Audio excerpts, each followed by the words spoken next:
Hari Om. Sahana Vavatu Sahanau Bhunaktu Sahaviryan Karavavahai Tejasvinavaditamastu ma vidvishavahai. Om Shanti Shanti Shanti.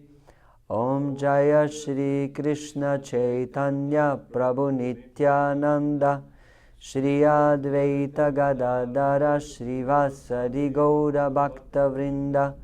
Hare Krishna Krishna Krishna Hare Hare Hare Rama Rama Rama Hare Hare. Hare Krishna. So, previous time we spoke about karma, and today's first topic will be destiny and free will. Apparently the karma or the reactions of our activities is conditioning us, putting us in a certain circumstances, and it looks like that we don't have a free will, we don't have freedom. So what is the balance between destiny and the free will? Is everything predestined already and we don't have any choice? Or we have complete choice and we are totally the masters of our destiny, and whatever we desire we can achieve it 100%? Where is the truth in these matters? This is what we are going to discuss today.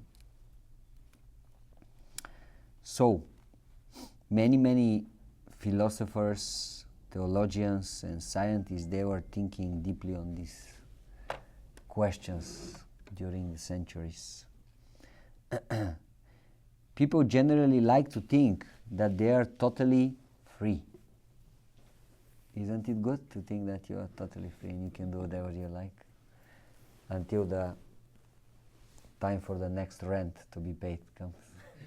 And then you realize you are not so free as you want to be. Think of anything you know or have heard that supports the idea of the living entity being controlled, even when he thinks he is free. Well, for example, what? Maybe everybody can try to give an example. My example is that even when we think we are free, we have to go to the toilet and we cannot do anything about it. Just have to do it. And if you don't do it, your life becomes miserable. Duty calls. Correct. Yeah, maybe you don't want to sleep because interesting things to do. When time comes, the body just shuts down. You have to do it. Which is basically unconscious. An example of where we think we're free, but we're not. Is that one thing? You have some ideas? Taking care of your body? Like upkeep? Yes. Vitamins, nutrients? Yeah, it's a But good for example. how long it's going to stay? There has to be a limit. No, his point is that, let's say you may, if I understood correctly, you may think you are free and you may completely neglect your body, but the body will give you signs that, wait a minute, you're Right, not that's free. what exactly I was saying. You're 'Cause conditioned. with working with certain people, they used to have the drink, the 5-hour energy drink kind of. Mhm. So they used to chug on those bottles just to stay up at night. But They next couldn't day, manage. they're like their bodies are totally, Finito. and their eyes and their face is like completely miserable. So Something else in mind? yeah, that too. That too. Yeah. And they used to mix together. What about eating and drinking? Can you say, I'm totally free? Why I have to drink? Why I have to eat? No. Drink water. We are conditioned in so many ways. If we don't follow these laws of nature, basically we'll be forced to act in a certain way, in a certain situation. why wouldn't it be correct to say that we are completely controlled and have absolutely no free will? So one extreme is that someone say, we are totally free. Nobody can tell me what to do. I am completely the master of my destiny. We just prove that this is not exactly like that. Now the other extreme is if someone is thinking, well, I'm completely controlled and I don't have any free will. Completely everything is predestined in my life, the karma, the stars, the planets, everything is already, I cannot do anything completely independently. So in a certain sense this is true. That's why maybe some astrologers and so on to some extent, Hare Krishna, they can kind of, by the planets, by the signs of our body, they can say so many things about us, about our karma, about our destiny. But there are a few interesting things to consider. If we really don't have any free will, then why we are responsible for our own actions and we are getting the karma. So basically, if you don't have freedom of choice, you don't have to be also responsible for your choices. yes. Like for example, in the law, if someone is a normal person, in other words, if they can prove that he can take decisions, he can decide how to act, he can decide, shall I kill this person or not, then he'll be responsible for his choice, because he did a conscious choice, I'll kill him. Okay, that means you're responsible for this. That means you have to go to jail. But now, if it's proved that someone is not actually... Not accountable for yes. is not, proper state of mind. If they're mentally disabled, kind of? Yes. Complacency also. Insanity. Yes. Basically, if they cannot take responsibility for their decision, then they will not take the responsibility. So, if we are taking a responsibility, that means we are in control to some extent. What is our control? Where is our control? Our control is that we desire to enter in a certain situation. Let me go in this direction, let me do it. We're going to discuss more about this, but point is that we, the living entities, we have certain freedom. It may be big, it may be small. We are going to discuss this, but the freedom is there.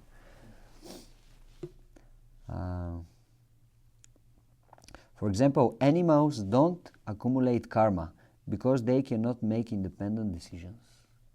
Animals, they don't really make decisions, they just act on an impulse. But the humans, very often the impulse is saying one thing and they do something else. Let's say the impulse is saying, this is morally wrong, don't do it. But still, you do it. So, you have to take responsibility. Or Or vice versa. vice versa. Animalistic nature can push us, but we can, by the mercy of Krishna, we can say, well, that's not according to the rules. I won't do it. Yeah, I want to be devotee, I'm not going to do this. Correct. So, if we didn't have any free will, then the God will be completely responsible for our coming, the coming of the living entity in the material world.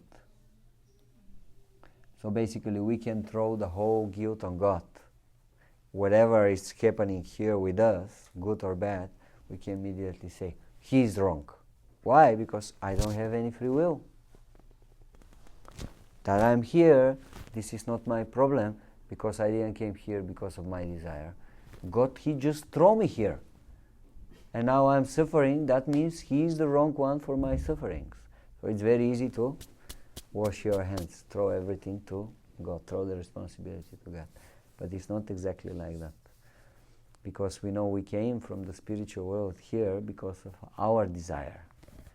We had wrong desire, it's not God. Krishna is supremely independent. His parts and parcels are therefore also minutely independent. So if we are parts and parcels of God, we have the same nature, same qualities like Him. So if God is independent, we are also independent. Of course, He is supremely independent. We are very minutely, partially independent, but we have also the quality of independence, because our nature is like the nature of God. Yes. Does that relate to like the namaste, respecting divinity? Yeah, And so on? yeah, it's connected. Hare Krishna. If we had no free will, how could we surrender? And how could there be any love? So basically, if we didn't have a free will or opportunity to make choices, then what is the use of the Shastra, scriptures, the holy books? Because if we go a little bit deeply, we will see that the holy books are just there to give us opportunity for choice. You can choose material world, sense gratification, or you can choose spiritual world, service of Krishna. So if we don't have really a free choice, then why all these books are existing? So that's why on the basis of this we can say, yes, we have free will. We have opportunity to surrender or not to surrender. We can make this choice. Yeah, therefore there are so many injunctions in the Shastras. You should do this, you should not do this. Because somebody has to take the conscious decision to follow or to disobey. Otherwise, all this is useless. We're just like robots without accordingly. So the very fact that Shastra exists means that we have free will. To what extent does God, Krishna, interplay with, like I've heard a saying that says, God won't lift a pretty little finger for you. You have to take the step. But also we've spoken here that Krishna shows up in many different ways. Yes. What is our freedom? Is that your question? Sure. How does our free will manifest in daily life? Do we have freedom in our daily life or not? Here are a few examples. Following Krishna conscious instructions or not, we have the free will to submit ourselves to the control of material nature or Krishna's instructions. So for example, we know, okay, now I have to get up from bed. And now I have a choice. I can immediately take my phone in my hand and start watching YouTube and spend the next 2 hours like that till it's time for breakfast. Or I can take my japa in my bag and start chanting Hare Krishna. Or even better, take shower. We can do that, yes. There's many. But even if we don't take shower, at least take the japa Get one devotee okay. in the past, Yeah. in our temple.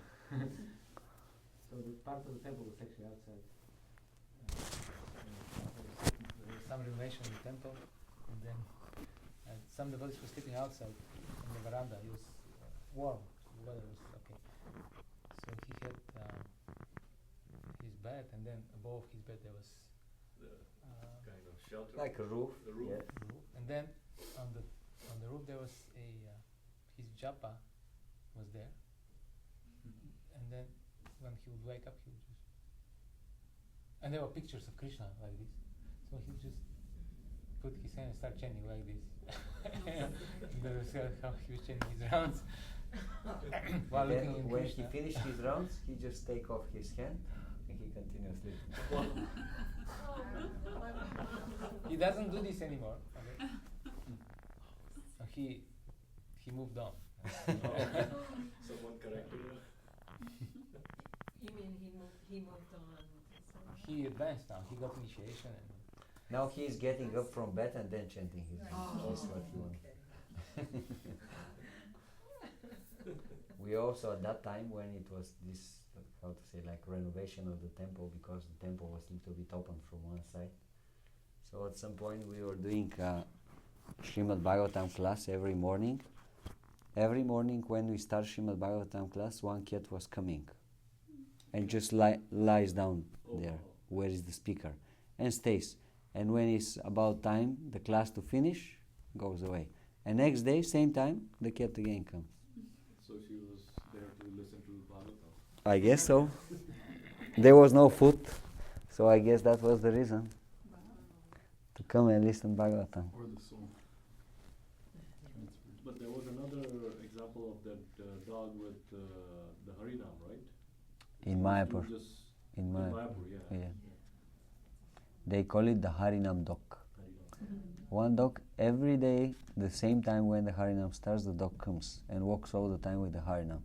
And when the Harinam finish, goes. And remember, sometimes they go in the boat to go somewhere. Also goes with them. Dog jumps in the boat and goes to the boat. Anyway, we have right to choose, yes. We have free will. So, choosing to do good in moments of moral dilemma, what Pandava Prabhu was saying. We have the right to choose. So we can do something good or something bad and we can choose. So that means we have freedom.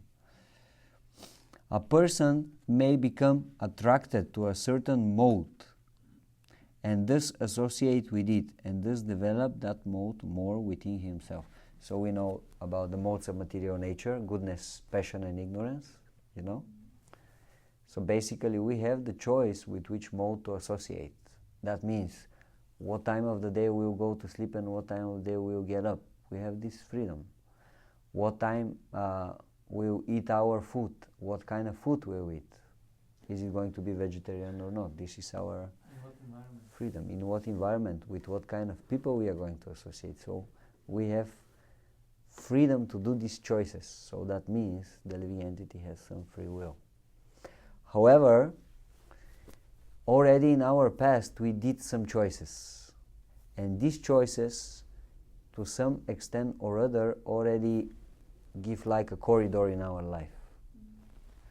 We are already moving in a certain direction because of all these choices we did before. And this we call karma. So karma is already pushing us in a certain direction. Why? Because we already did some choices. And now we have to get the responsibility for these choices that we made. Because whatever we do, we get attached to it. If you do something good, then you want to do more. Again. It attracts. Yeah, and if you do some spiritual activity, you'll get taste to it. If you do something bad, then you tend to be thinking to do the same thing again in the future. Therefore, in Bhagavatam he says that you can see your previous life and your future life by judging, by determining what kind of life you're living right now. Because materially speaking, it will be like previous life was kind of the same, and the future will be also kind of the same because the karma moves in this direction. It's gradual, or it very could be gradual. vastly different. Can be,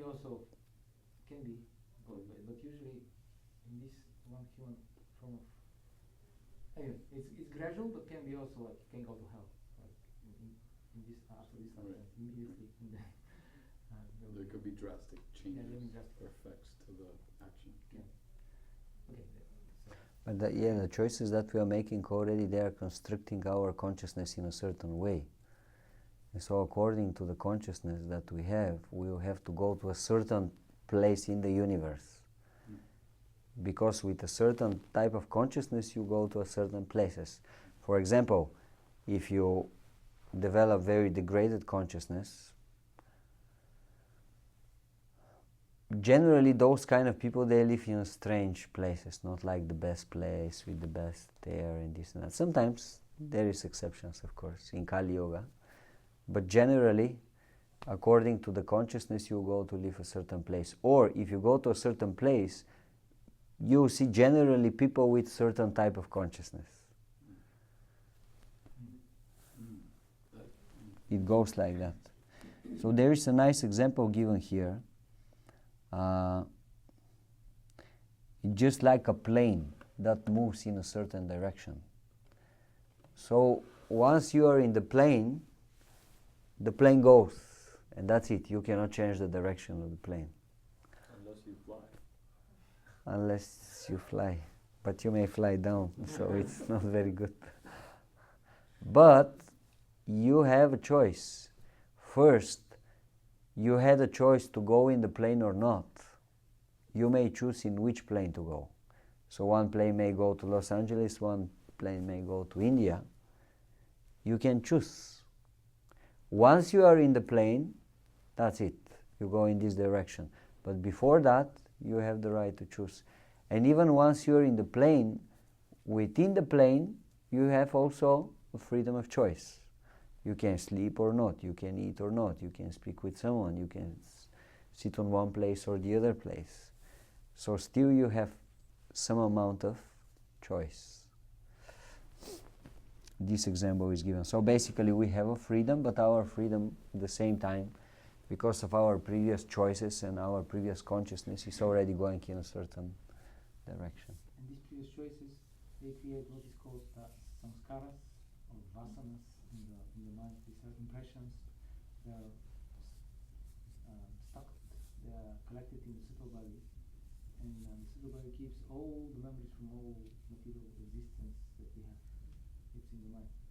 Innumerable lifetimes as humans, as demigods, as insects, as animals, trees are there. And these samskaras, they, as principles, they push Influences. in a certain direction. It doesn't mean that we cannot overcome them. But spiritual culture is pushing is certainly there. There's one definition of anartha. Somebody says anartha is memories of self-gratification, keeping your mind. So you had some independent enjoyment, so-called, independent from Krishna, and these memories, you think this is something very good. So it pushes you to have this gain. It pushes you away from Krishna. So It's an impression. So therefore it's there. It's like a mosquito bite or or so scar. therefore, the Krishna consciousness method is the only method that can work actually. It starts directly from the core. It changes the identity. This false identity, the false ego, is challenged immediately, because in day one we hear we are not this body, we are not independent, we are servants of Krishna, and on the basis of this we can change our lifestyle, and then we can accumulate spiritual samskaras. And these spiritual samskaras or vasanas or impressions, they will push us towards Krishna, and we gradually forget about these other bad things, which are bad but they look good. Somehow it feels good, but actually it's bad. It's harmful for us. They entice because of the motive nature. For example, those impressions, there's a difference between the material and the spiritual, or can the impression be? Is there space between the impression by aligning it with Krishna, like being like you hurt your foot or something, and then it's like, okay, well, Krishna wants me to slow down. there are two kinds of impressions, material, or as Bangla Prabhu was using the word samskara. Samskara means something that goes very deeply in your mind. Embedded. So creates memory in your mind. You remember something very deeply in your mind. So samskaras can be material or spiritual, as we were saying about the karma, that it can be material or spiritual. So material samskaras, they can be good attachments or bad attachments. Or in other words, we can say good things that will make us to do good things, and remembrances that will make us do something bad. Like, for example, It's like a habit, right? you have the samskara of, this will be spiritual, but let's say you have the habit of smoking joint. But it's still a samskara. Yes, it is samskara. Let's say you are smoking joint and you are very attached to it, and then next moment you see the opportunity, and because you already have this samskara in your mind, immediately your mind starts saying, I want this, I want this, I want this, and you go in this direction. But actually it's not good for you, because it makes your consciousness degrade, but you're so attached that you go and you do it. Or we can give other example. Let's say with Indian devotees, it can be found very often because from many, many, many lifetimes they are used to giving. Like when you go one day to India, you see, very often you see in the temples, a father or a mother goes with a small girl or a boy in the temple, and what they do, they go to every possible place where they can give money. Every place that they can give. And they give them in the hand just a coin, something, and they tell them, now put it inside, put it inside. So they get this samskara that I have to give money to God. And this goes so deeply, when they become 40, 50, 60, you see they're doing the same thing. They go in the temple, every possible place they put money. So this is an example for a good samskara. Something that stays in our mind, but actually it's good. It brings us good reactions. Or for example, when we were small and we went, I don't know, to our auntie, and she made this amazing chocolate cake for us. And this samskara went so deeply in our mind that after 15 years, when we saw a chocolate cake in the shop and we are saying, I want this. Why you want it? How do you know what's the taste of this? Why you like this taste? Because you already have samskara in your mind. But why do you want it? Huh? Why do you think we want it? Because we like the taste of it.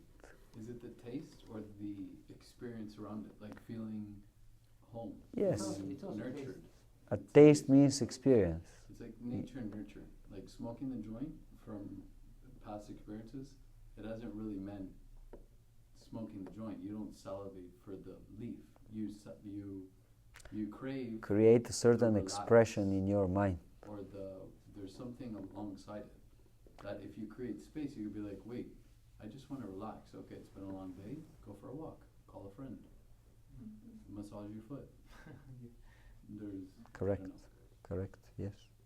Creates a certain experience in your mind, and that's why you want to do it again and again. Like with eating sweets. You like to eat sweets? Who doesn't? I'm bitter. Just kidding. You're bitter, huh? I'm teasing. I'll cook No, you no, something no. bitter I'm if you kidding, like. I'm kidding. I like sweets, but in little by little, not so much. Just the idea is to understand how samskaras, these memories in our mind, they push us to do certain things according to our samskaras. Now in the case of spiritual samskaras, that means gradually we start developing attachment to spiritual activities. And once we have this, our mind will be spontaneously attracted to this. For example, someone is going for kirtan again and again and again. He likes it so much. Then naturally when he sees the opportunity for kirtan, his mind is saying, oh, I want to go because I know it will be nice. So this is very good samskara. So the idea is gradually to change the material samskaras with spiritual samskaras. This means your mind to become spiritualized. And to be mindful of what we're choosing. What's taking us closer to Krishna or further? Yes, yes, definitely. It's called anupalasya, practical. Anupul and practical. That means to accept everything that is favorable and to reject all the unfavorable things. But it takes time. Like you guys said, when you walk past something on the way home, like a bar, a sweet shop, have a flower or something of Krishna, or turn the other cheek. It's like the way you're internalizing or being present to Yes. those choices. My question now is,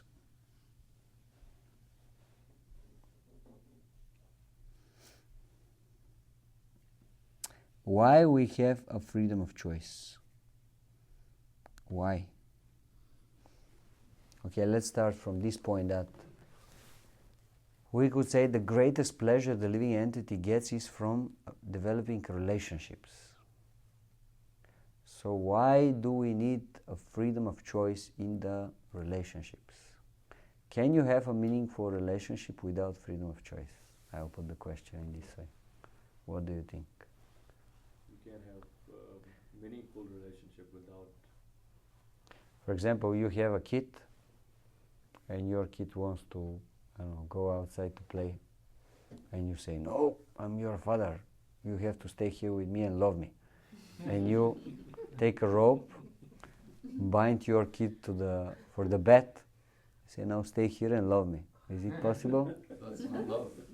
That's not love. Why? What's the problem? That's worship. You just stay next to each other and you exchange loving feelings. It's forced. It's not organic. It's not organic. What's the problem with non-organic relationships? It's forced. You're playing God.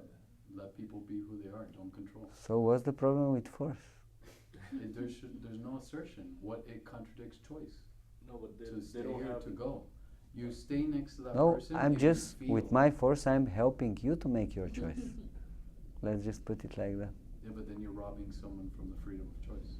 No, just helping him, But they don't know. gently. Go. They don't know. Like being a child, if parents They what they don't. tell them to do, they will do it at certain point until they're conscious. And then what will happen? So kids are unconscious. I Then- mean, And you feel it, you know.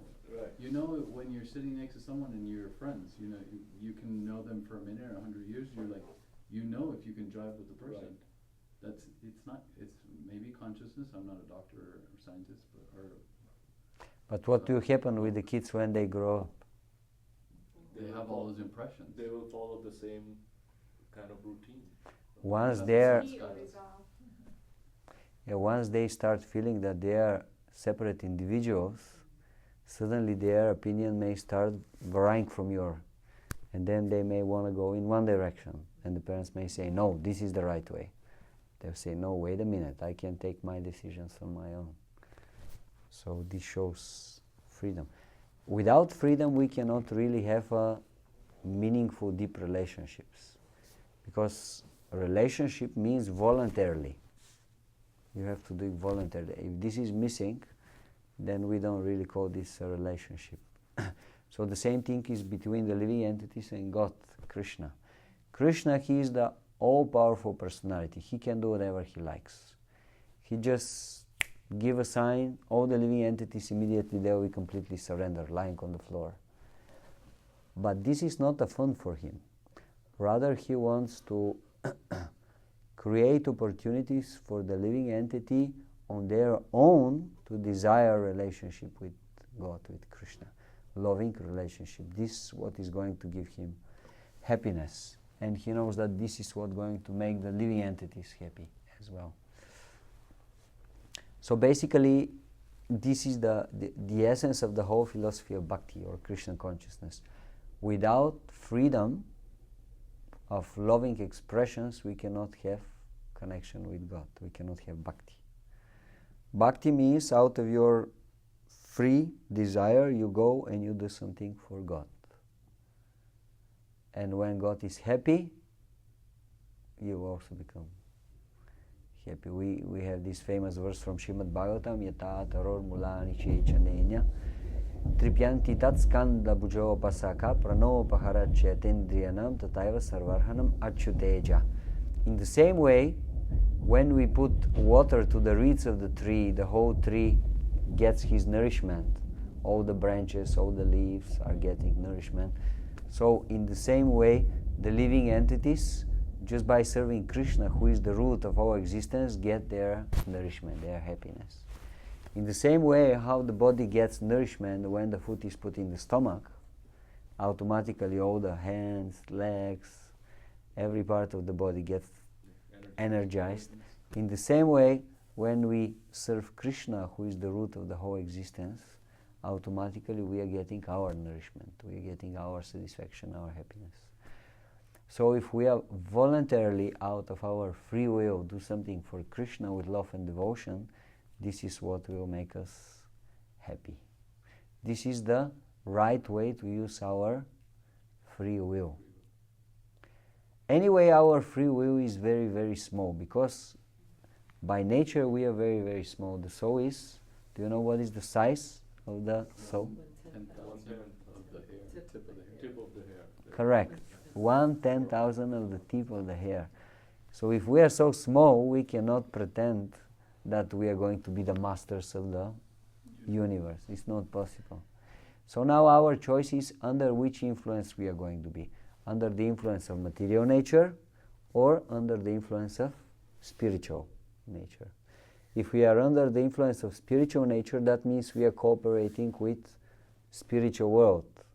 We are going in the direction of service of God. If we choose to be under the influence of material nature, opposite.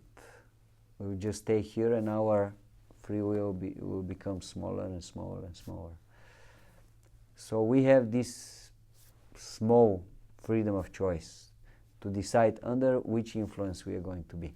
Under the influence of spiritual energy or under the influence of material energy. And once we choose this, we enter the corridor and we just go ahead. That's how it goes. Breaking the laws leads to a loss of freedom.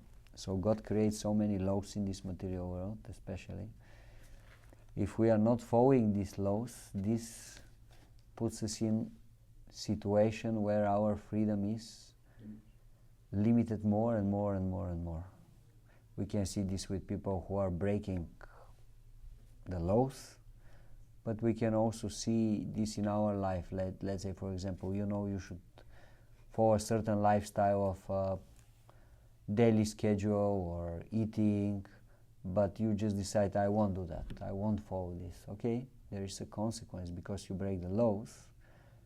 You get diseased, or I don't know, you put extra kilos, or you lose kilos, or you may start developing certain mental illnesses, problems, yes. Why? Because you don't follow the laws, and then there is reaction. That's the idea. We're responsible for our choices. God empowered us with that little bit of willpower. Yes. We are living here and we have a knowledge what is wrong and what is right. Now we can decide, do we want to do the right thing or the wrong thing? And there will be certain consequences, good or bad. We have this freedom to decide, to choose. Is that right and wrong vary in the material and the spiritual? Principle is the same. Sphere of action is different. But the principle is the same.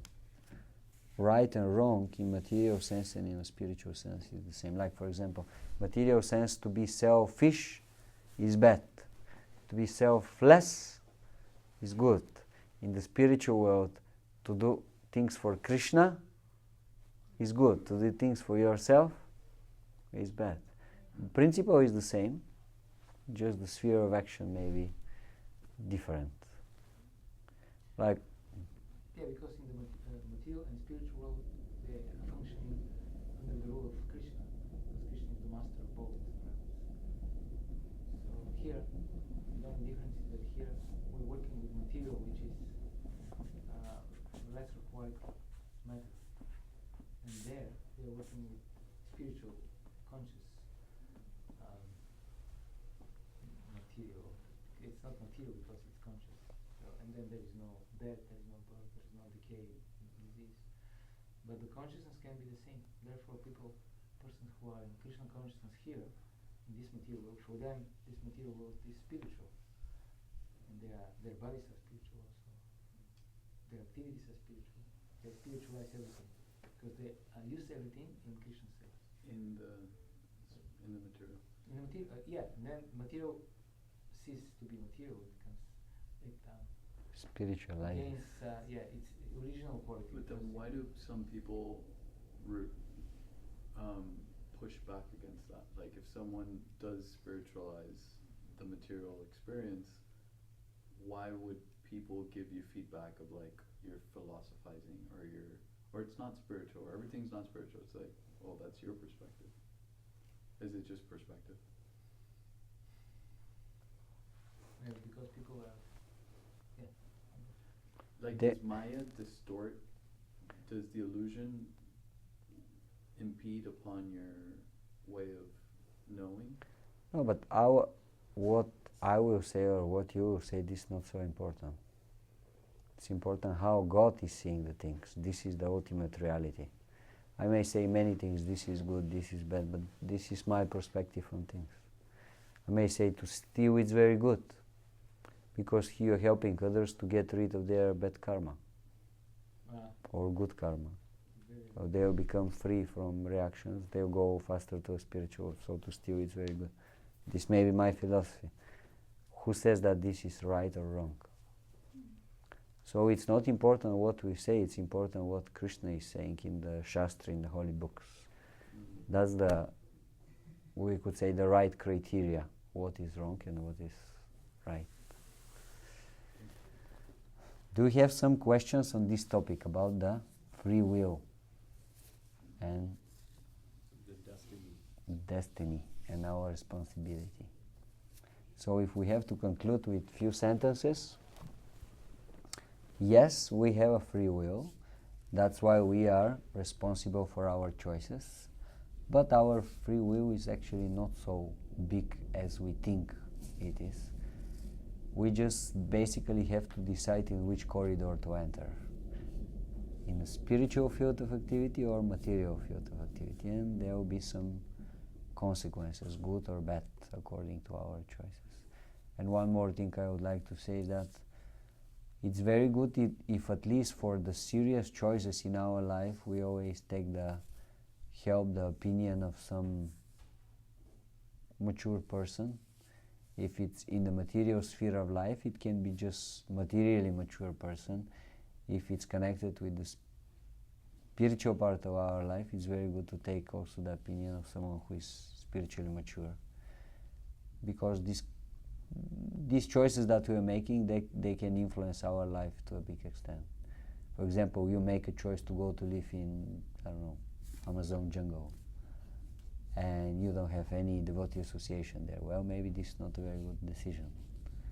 Maybe rather go somewhere where there will be devotees, you'll be able to chant Hare Krishna, to take prasadam, and so on and so on. So it's good to take advice from people who can give us a good advice.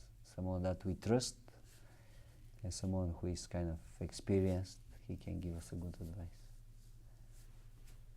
I was wondering about the destiny.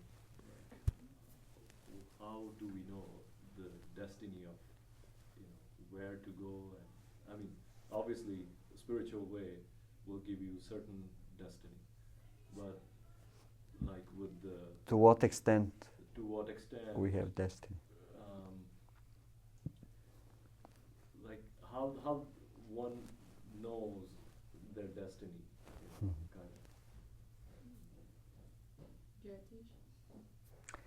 Jyotish, yes. Well, that's Astrology, astronomy, they can help to know. Jyotish means astrology. You know about these things? This can help.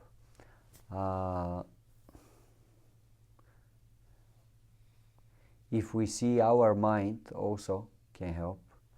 Let's say if you look at our mind and let's see, for example, our mind is very attached to certain sinful activities.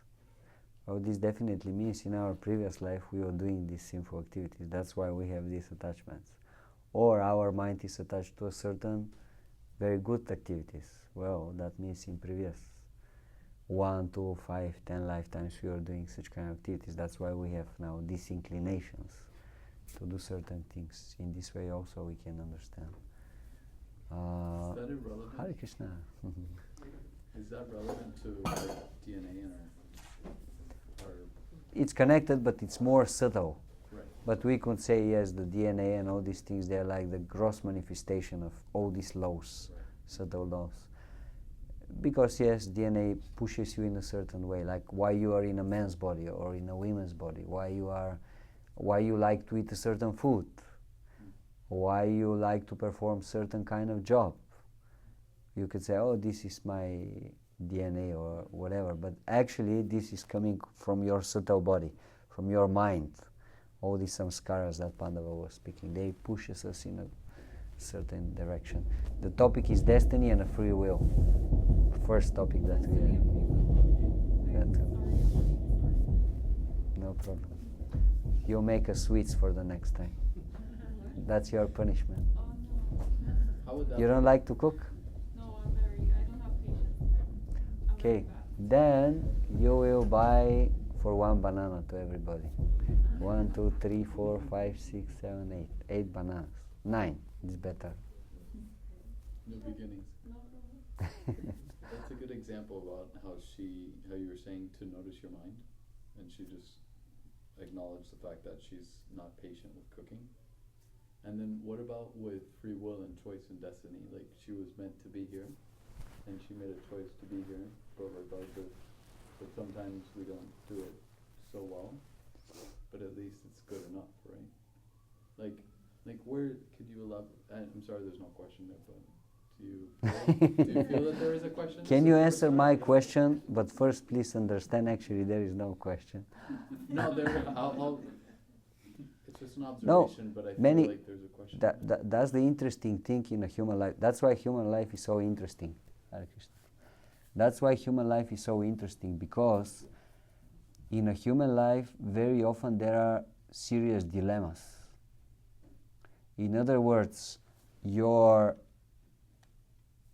circumstantial stuff? Your knowledge and your intellect may push you in a certain direction, but your heart or your mind may push you in a different direction.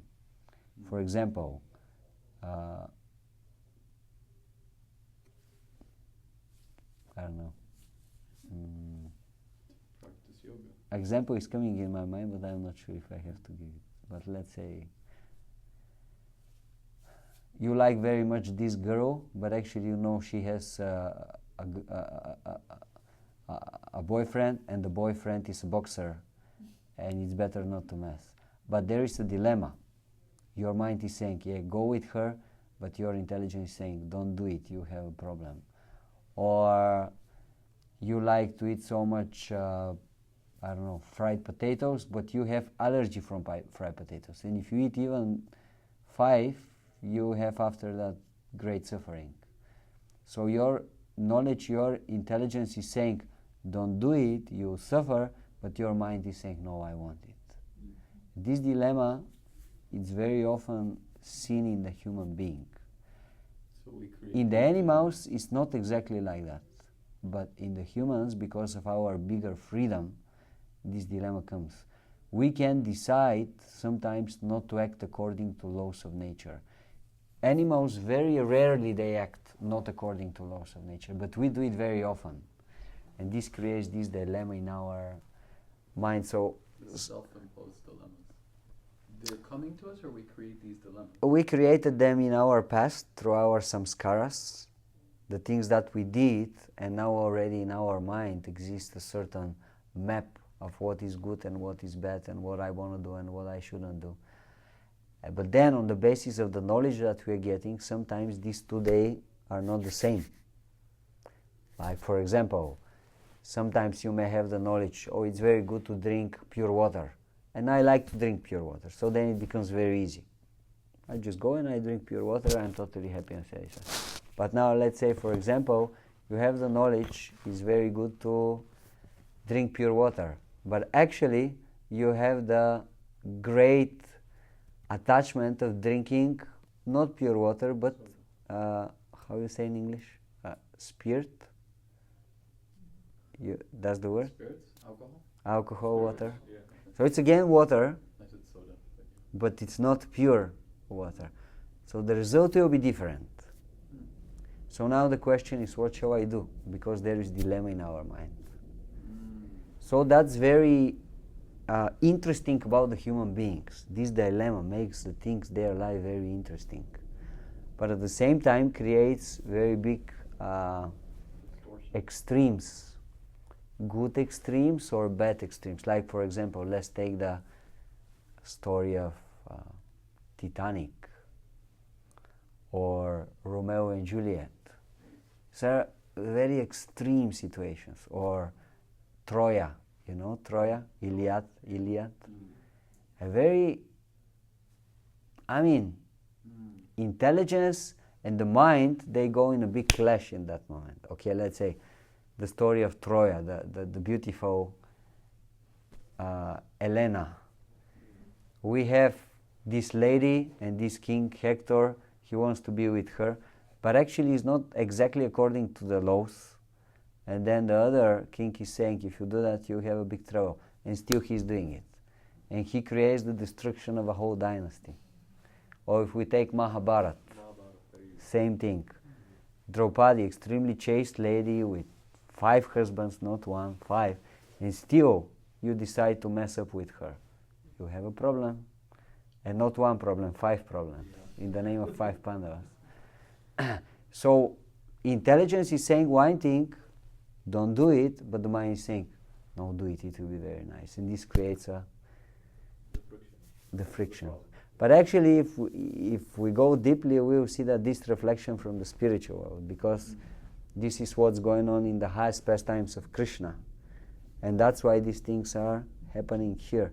Because we had this wrong desire to experience what Krishna is experiencing in the spiritual world, but we to be on the place of Krishna, we to be in the center of all this drama and emotions.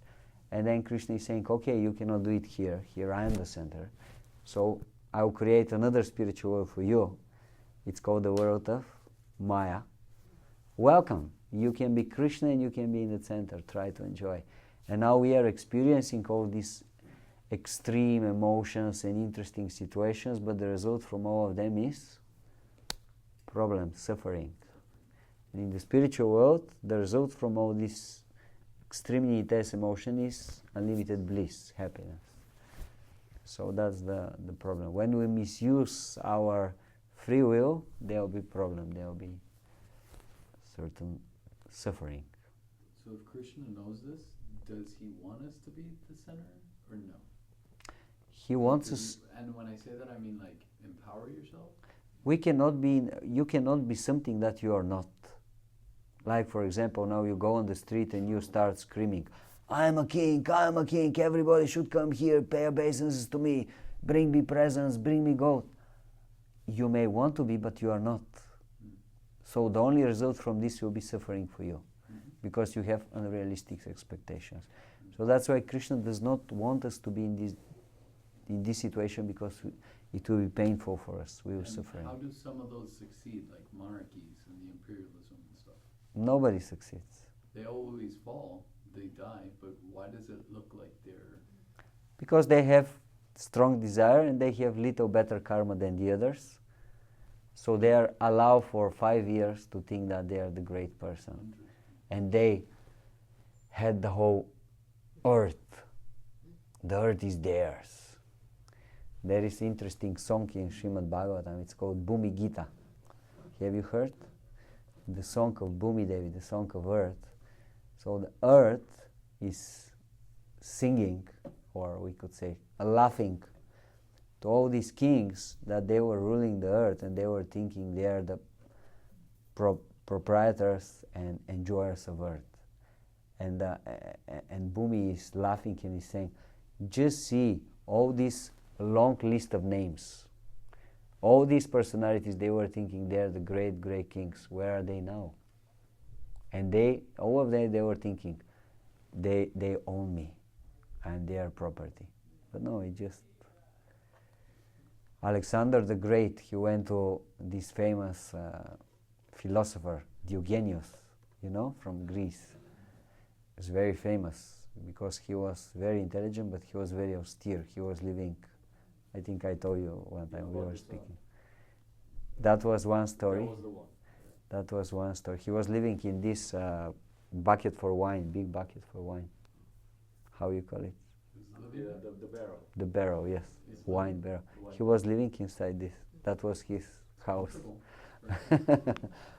And Alexander the Great, he was very respectful to him because he was seeing he is not at all attached to anything material. So yeah, one time he went to him and he said, what you want me to do for you? And then he said, just move because you are making... Blocking my son. Yes. Don't block my son, just relax. Another time Alexander the Great went to him and said, come with me, we are going to conquer the world. And he said, so where you want us to go? He said, first we will go to Persia, we will take over Persia. And then what we are going to do? Then we will reach India, we will take over India. And then what we are going to do? Then we go to other places, we will conquer them. And then what? then we will come back and we will enjoy our success. And Dionysius said, well, I'm already sitting now and enjoying my success. Why I have to do all these endeavors? So Alexander, he was very impressed from him. He mentioned to his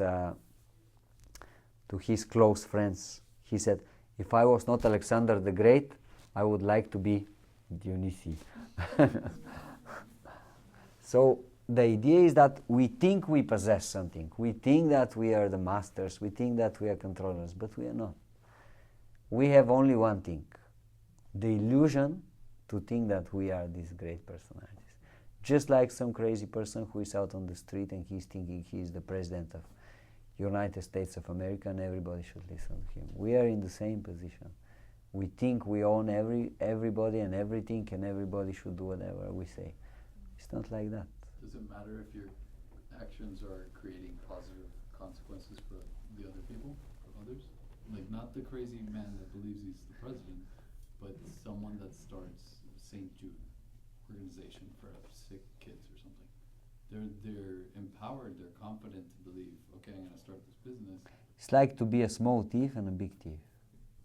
Is it though? Both cases you are thief, but in one case you make more damage, in the other case less damage. But do you really see that? But this is our situation, because at the moment we think we are God, and everything should be circled around. But it's not God, it's just relief of suffering for someone next to you. Like, why not share? But why we are suffering in the first place? Why we are put in a situation to suffer? If you are in your natural position, why you have to suffer? Like for example, you make yoga. If you are in a very natural position, why you have to suffer? Suffering comes the moment you start being in a natural situation. That's why there is suffering. Suffering shows you something is wrong. You are not in your natural position. So why there is suffering in our life? Well, because we are not in our natural position to serve Krishna. The moment we take our natural position, suffering will go away from our life. So we won't should have. kind of We should let just things be as they are, kind of. we should just take our natural position, which is servants of Krishna. We should, with love, try to do something for God, and then everything will become perfect. We are going to our next topic. Cool. Reincarnation. What is the connection between the free will and the reincarnation? Karma. And the karma. They are all connected. We have a quote from Bhagavad Gita. As a person puts on new garments, giving up old ones, the soul similarly accepts new material bodies, giving up old and useless ones. What is reincarnation? The incarnation or embodiment of a soul in a new body after it has left the old one at physical death. So reincarnation. Incarnate, I think is the word, means to become embodied, to enter flesh, to enter body. So incarnation means when the pure spiritual transcendental soul enters in a matter, in a material body. This we call incarnation. Reincarnation means when the soul goes from one body One cycle. to another. Yes. This cycle is called how? The birth. Samsara. Samsara. Correct. Samsara. My cousin, he got a dog and gave her the name Samsara. Now everybody is asking him, so what's the name of your dog? And he's saying Samsara, and everybody like, what? Samsara? Sarah? Can we call her Sarah? No. Her name is Samsara. So I asked my cousin, why you gave her this name? To remember that we are in Samsara.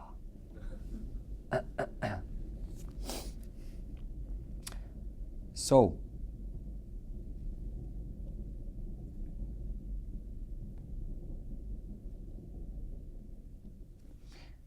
let's give this example. If you are in a school and you study, but you don't study good enough to take your exam at the end of the year, what will happen? You're not going to score good You marks. might fail. Huh? Not You going might to score fail. good And marks. if you fail, what's going on? Suffer. You feel want bad. to You're going to be stressed. Huh? You feel bad. Yes, but next year what will happen? You redo it. Repeat it. to repeat. Same grade, yes? You cannot continue. You may want to, but you cannot do it. You have to go and study again, and you have to pass. You have to get your lesson. That's reincarnation. So reincarnation means we were in the spiritual world with Krishna, but for some reason we decided that we want to come here. And now we should go through our Samsara. education so that our thinking, feeling and willing is proper so that we can go again to the spiritual world. And now every lifetime we have exam. What is the name of this exam? Huh? Life is preparation for the exam, and the exam is Physical death. death. The exam is the moment of death. Why? Because Bhagavad Gita is saying, Yam yam smari, yam yam vapi smaram bhavam tyajante ante kalevaram tam tam evaiti kaunteya sadat bhava bhavitaha. Whatever situation of existence we remember during the time of death, this kind of existence we will achieve in our next life. So basically our whole life is a preparation for the test, for our exam. And we are preparing to do what? To be a good person, to be able always to think about Krishna, to serve Krishna.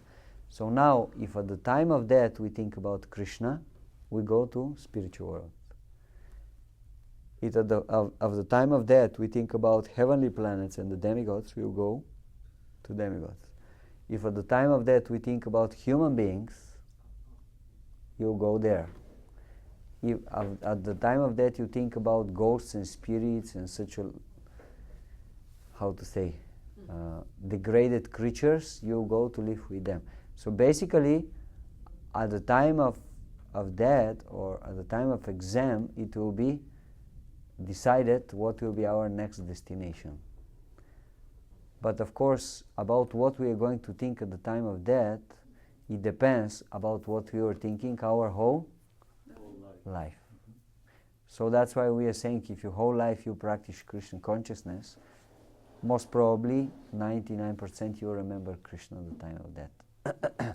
Srila Prabhupada one time he said, if my disciples, they chant every day 16 rounds of Hare Krishna Maha Mantra and follow the four regulative principles till the end of this life, I guarantee that they will go back to the spiritual world.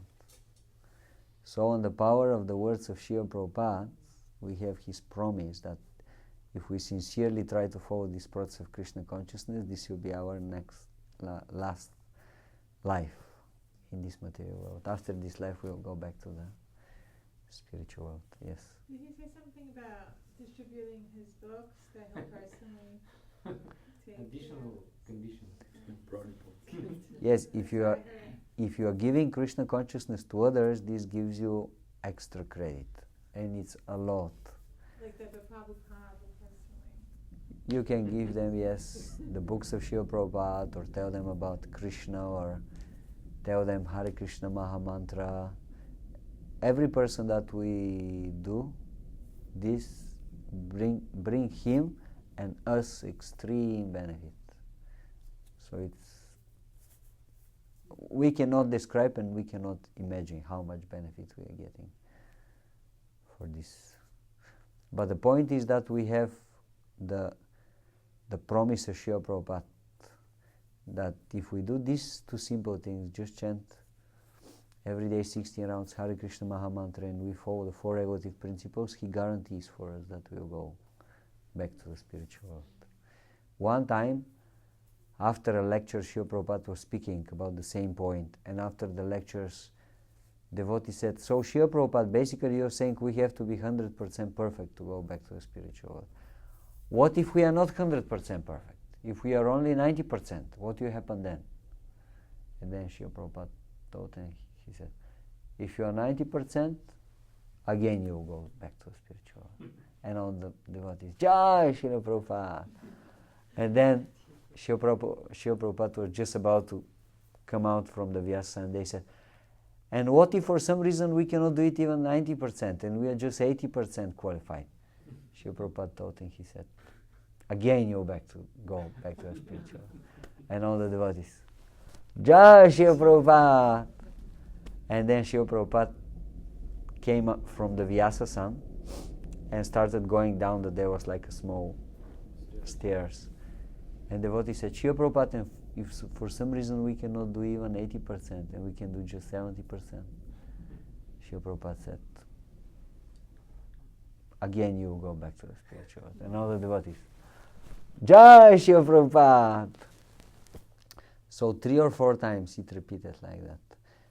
So we may not be 100% perfect, but we have the word of Srila Prabhupada that if we try our best, and what means our best? Our best means just try to follow these 4 regulative principles, which will basically help you not to get seriously entangled in this material world, and try to do the positive practice of chanting Hare Krishna Mahamantra.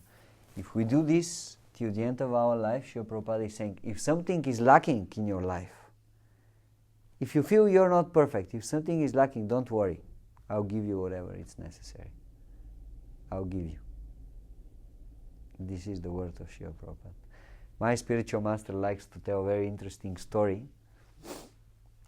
He's kind of presenting a little bit like a drama way. He's saying one day when we die, and then we will bring us to the demigods. Because demigods, they are in charge for the material universe. And then there will be like a how to say? Assembly. Like assembly of judges there. Because demigods, they have the power, they can see everything, anything and everything. Like the sun, the wind, the air, they are conscious about everything that's going on.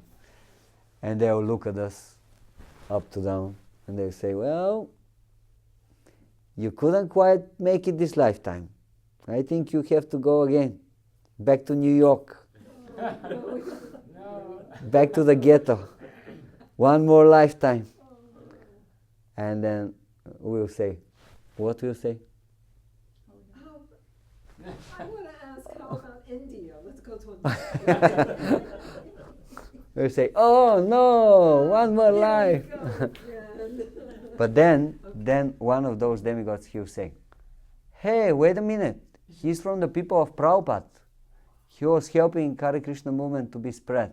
And everybody, all the demigods, they will just make.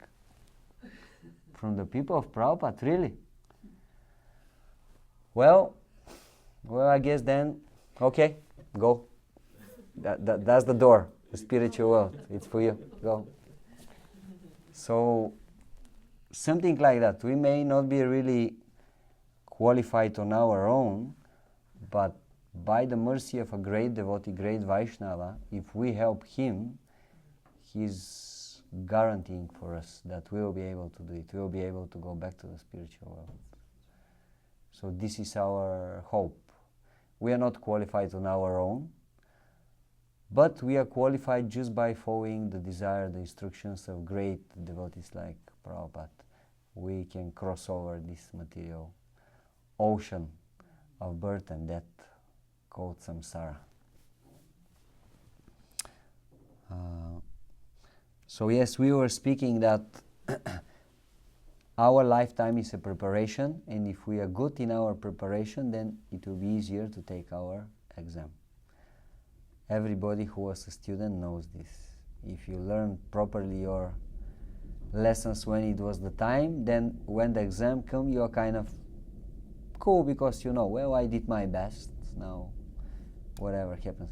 But if you are not, if you are kind of wasting your time and you are not studying when you had to study, then when the exams come and you're like, please, let the question come that I know, otherwise, I mean, I learn only 1 out of 100, but at least if this one comes, I'll be very grateful. My God, please help me. Praying to God doesn't work.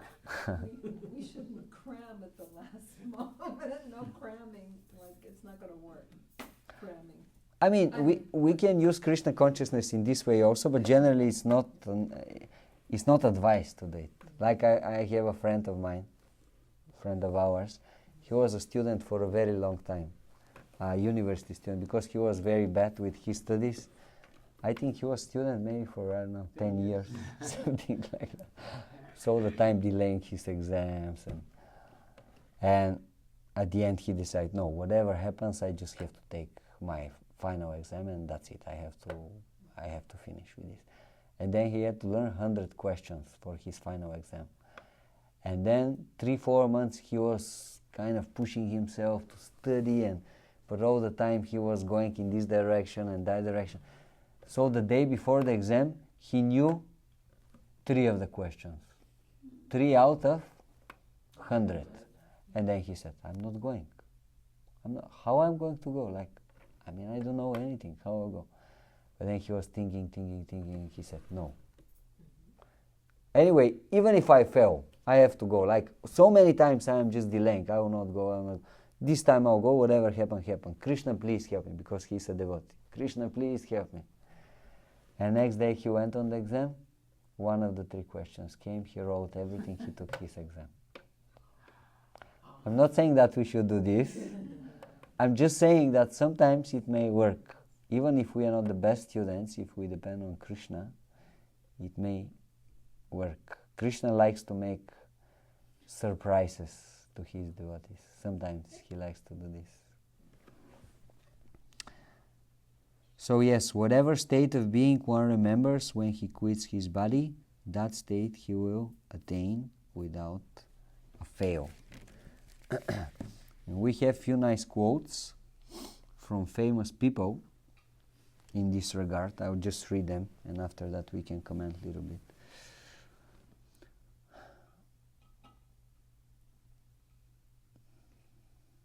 I'm confident that there is truly such a thing as living again, and that the living spirit, and that the living spring from the dead. These are the words of Socrates while he was just about to drink the cup with poison. He said, I believe that I'll be born again. Every soul comes into this world strengthened by the victories or weakened by the defeats of its previous life. Its work in this world determines its place in the world which is to follow this one. This is, I don't know, Origin. How you saying? In English it's origin or origin. Very famous also. The church fathers. Yes. It's very influential. We have a statement from the Quran. God generates beings and sends them back over and over again until they return to Him.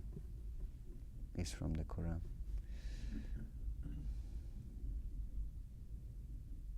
It is not more surprising to be born twice than once. Voltaire. It is absolutely necessary that the soul be purified, and if this does not take place in this life on earth, it must be accomplished in future lives. Saint Gregory, Bishop of Nyssa. And Jesus himself, he said, "Who do men say that I am? John the Baptist, Elias, or Jeremias?" So basically, many people were thinking that Jesus, he is a great saint who reincarnated and appeared again. So some were saying he's John the Baptist, some were saying he's Elias, Jeremias, different personalities. So it looks like at that time people, they were believing in reincarnation. Anyway, there are many quotes, and there are many practical cases that reincarnation exists. We were quoting a book of a famous American psychologist. What was his name? I think he was British. Ian British. Stevenson, I believe.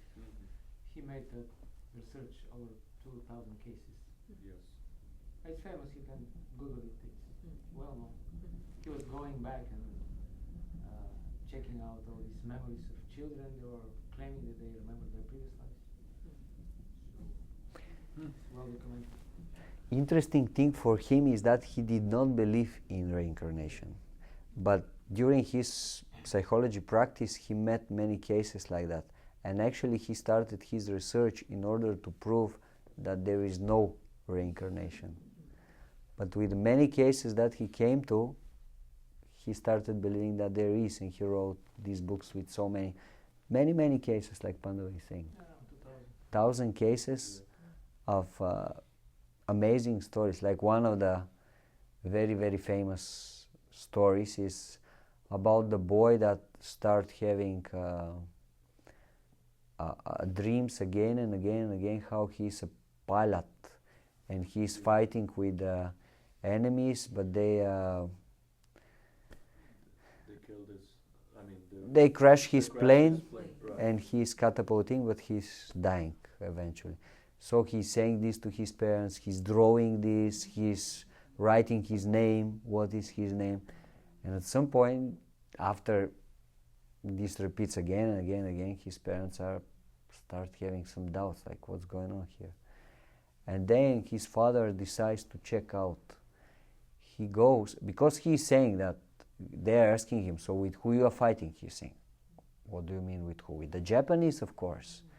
And my name is this and that, and they just pull down my plane. And so the father,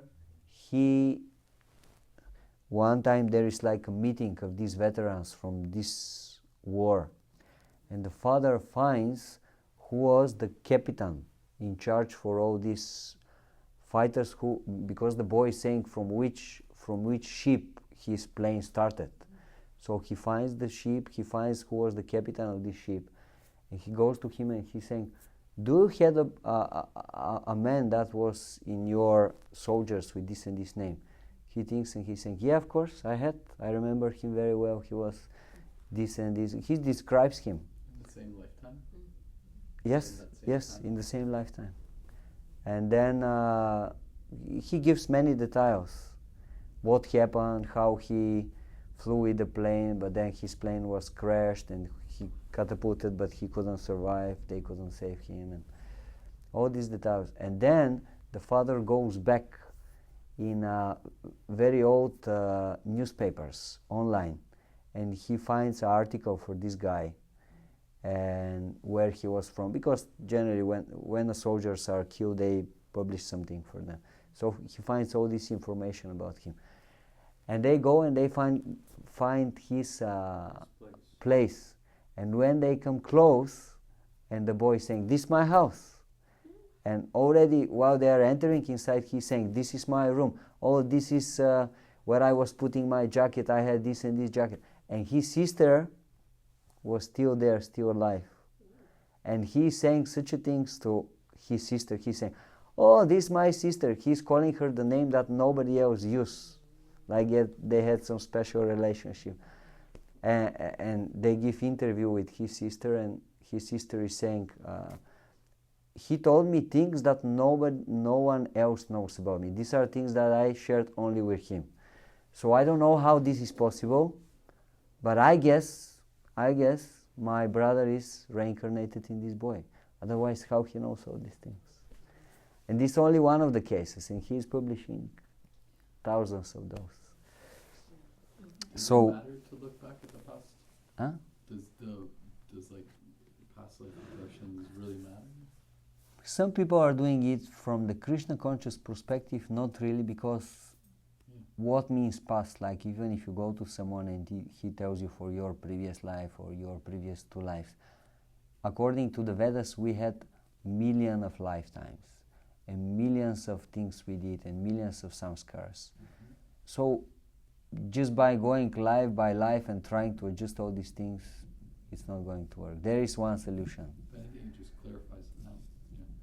The solution is the big X of Krishna consciousness. Just with one blow, you can cut off the whole karma, the whole rope of karma. Just bam, finish. Everything finish. Oh, I was king, I was princess, I was a slave in this country. Bam! All these illusory designations that you had millions of lifetimes, everything is over. Now, I am just a servant of Krishna, spirit soul, and I have to serve Krishna. But everything comes to proper place, proper perspective. So better to look in the future and try serve Krishna seriously, and then our life will be completely happy and successful. In terms of looking to the future and keep going back to the past, going back to the past, in terms of our consciousness when we're leaving our body, depending on where our consciousness is, if we're thinking on the past and different things like that, that can help to pull us back, right? Yes. We're not really being in the present, we're living in the past. Yes. And so that keeps the cycle of going back to again. That's what I'm thinking. It is said generally, it is said that if we think about the past, this is mode of ignorance. If you think about the future, this is mode of passion. And if you think about the present, this mode of goodness. So the best is to think about now, what we are doing now, what is our consciousness now. The past, we cannot change anything about the past. Whatever happened, happened. Even 2 minutes ago. We cannot really change it. If we took the wrong train, you cannot do anything about it. Just try to get the next one right. But if now we are conscious in our present, whatever we do in the future will be correct, will be right. And then in the future our life will get better and better and better. Is there such a thing as a parallel universe? Maybe, but I will leave this to people who maybe know something about it. I don't know. We know from the Vedas that there are many, many, many universes. If they are parallel or non-parallel, I don't know these things. But one thing I know, because I heard that Srila Prabhupada said, is that a devotee, just by going in front of the deities, and while there is kirtan, is clapping his hands, and is singing about the deity, with every clap of his hand, all bad karma, all bad influences, all bad samskaras, everything disappears. Just like when you go under a tree with the birds and you start clapping your hands, what happens with the birds? They go away. So in the same way, just by going in front of the deities and clapping our hands, everything inauspicious, everything bad from our life just disappears. And also Srila Prabhupada said, sometimes she was saying, what is the use of watching your karma according to the lines of your heads? What is the use? Just by clapping a few times on the kirtan, the lines on your heads are already changed. All your karma. Srila Prabhupada was saying, what all these Ketu and Rahu and all these planets can do? Just with one kick, Krishna can kick out hundreds and thousands of Ketus and Rahus. Just with one kick. So if we have the protection of Krishna, where is the problem? We have everything. That's the conclusion. Srila Prabhupada ki, Samabeta Bhakta Vrinda ki, Nitai Gaura